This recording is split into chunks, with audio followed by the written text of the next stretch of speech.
Hello student, मेरा नाम दीपक तिवारी है और आप लोग देख रहे हैं ज्ञानदीप की वन शॉट सीरीज, जिसमें हमने last time banking chapter start किया था।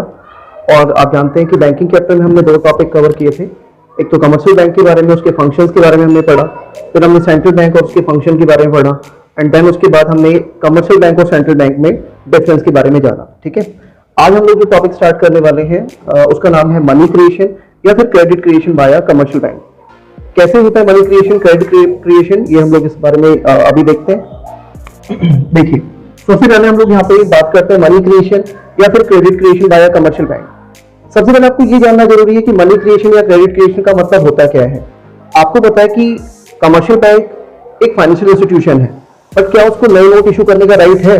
तो आपका जवाब होगा नहीं, क्योंकि वो राइट तो किसके पास है? सिर्फ सेंट्रल बैंक के पास है। लेकिन फिर भी कमर्शियल बैंक कैसे मनी से मनी क्रिएट करता है, उसके लिए आपको ये जानना बहुत जरूरी होगा कि सबसे पहले हम बात करेंगे यहाँ पे सीआरआर के बारे में। देखो, सीआरआर का मतलब होता है cash reserve ratio. Cash reserve ratio वो रेशियो है, वो परसेंटेज है जो आरबीआई तय करती है। अगर सपोज आरबीआई ने 10% सीआरआर तय किया हुआ है, तो इसका मतलब ये हुआ कि सभी कमर्शियल बैंक को 10% अमाउंट अपने पास एज अ डिपॉजिट या फिर आरबीआई के पास एज अ डिपॉजिट रखना होगा। बाकी 90% पैसा वो पब्लिक को एज अ लोन प्रोवाइड करेगी। और आपको पता है कि जो पब्लिक पैसा डिपॉजिट करती है उसे तो हम प्राइमरी डिपॉजिट कहते हैं, और जो पैसा बैंक के द्वारा, कमर्शियल बैंक के द्वारा लोगों को एज अ लोन दिया जाता है और उससे जो डिपॉजिट्स क्रिएट होती हैं वो आपकी डिमांड डिपॉजिट कहलाती है। और इस तरह से आप देखोगे कि बैंक मनी से मनी को क्या करता है, क्रिएट करता है, और इस पूरे प्रोसेस को हम कहते हैं क्रेडिट क्रिएशन। ठीक है, अब हम बात करते हैं कि ये प्रोसेस काम कैसे करता है। वही प्रोसेस क्या है क्रेडिट क्रिएट करने का, क्रेडिट को क्रिएशन करने का, यानी मनी से मनी को क्रिएट करने का। इसके लिए मैं आपको एक उदाहरण देना चाहूंगा, आप ध्यान से समझिएगा। सपोज एक कोई पर्सन है और वो 1000 rupees as a primary deposit किसी भी पर्टिकुलर बैंक में डिपॉजिट करता है, और आरबीआई ने क्योंकि सीआरआर 10% तय किया हुआ है, तो वो कमर्शियल बैंक क्या करेगा, उस 1000 रुपीज का 10% यानी 100 रुपीज अपने पास रखेगा। बाकी 90% पैसा वो बी, जिसको लोन की रिक्वायरमेंट है, उसको एज अ लोन प्रोवाइड करेगा। और ये जो पैसा है ये कैश में कभी प्रोवाइड नहीं होता, ध्यान रखना। ये जो भी 900 रुपीज है, 90% अमाउंट वो उस पर्सन के यानी बी के अकाउंट में क्रेडिट कर दिया जाएगा एज अ लोन। और ध्यान रखना कि वो पैसा जब उसके अकाउंट में जाता है तो 90% यानी उस 900 का 90% बैंक क्या करेगी, और 10% सबसे पहले वो एज अ कैश रिजर्व के तौर पर रखेगी। 90% यानी 810 रुपीज यानी 810 रुपए वो किसी अनदर पर्सन सी को एज अ लोन प्रोवाइड करेगी।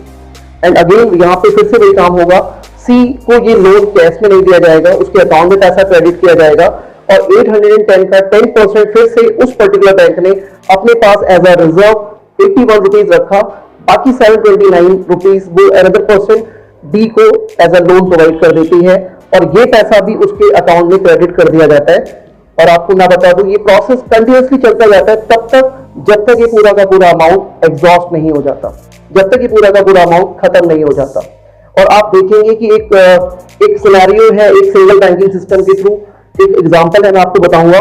आप देखेंगे कि कितने गुना पैसा क्रिएट हो जाता है, आपको जानना चाहिए। जैसे मैं आपको बताऊं, सपोज फर्स्ट राउंड में ए ने 1000 रुपीज डिपॉजिट किए। बैंक ने क्या किया, क्योंकि सीआरआर 10% है तो 100 रुपीज अपने पास रखेगा, बाकी का 900 रुपीज एज अ लोन उन्होंने प्रोवाइड कर दिया।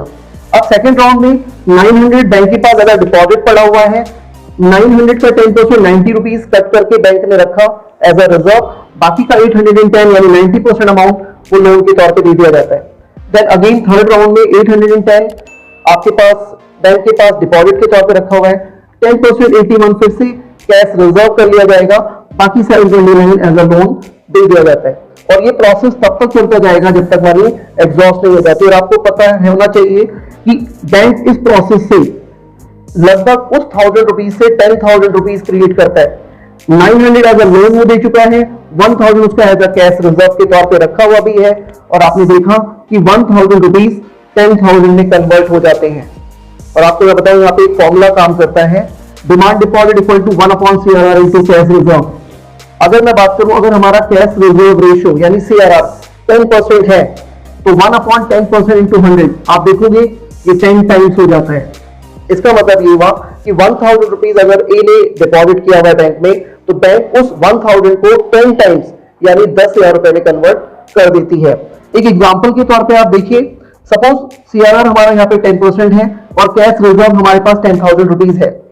देन अगर मैं टोटल मनी क्रिएशन की बात करूं तो 1/10% इंटू 10,000 यानी 100/10 into 10,000 equal to 1 lakh rupees. आपने देखा यहाँ पे जो 10,000 रुपीज है वो 1 लाख रुपीज में कन्वर्ट हो जाता है।